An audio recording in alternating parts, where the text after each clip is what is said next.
magtirik ng kandila para sa mga relasyong pumanaw na. Kasi gusto niyan lahat tikman. Ano ka, mukbanger? Ibibigay ko ang 3 uri ng tao na dapat mong katakutan. Kasi nga, this is Halloween special! Una, matakot ka sa taong no label enjoyer. Walang label, pero gusto may control sa buhay mo.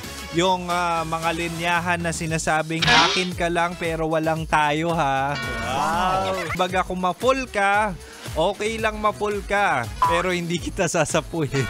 At ang pangalawa naman, mahal, matakot ka sa taong hindi marunong makontento. Kung hindi marunong makontento ang tao, hindi ka kailanman magiging sapat. Maghahanap yan ng iba. At ang hirap pasayahin ng mga ganyan tao, kaya ang dapat gawin dyan, sumalngalin.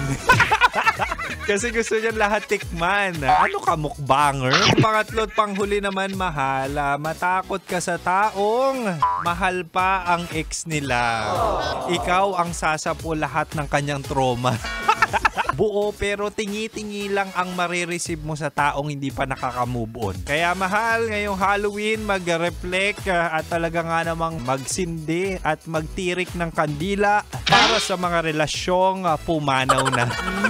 Sarap manood ng radyo, no? Ginawa mo na talagang bisyo ang panonood sa amin, no? Umabot ka na rito eh. Huy!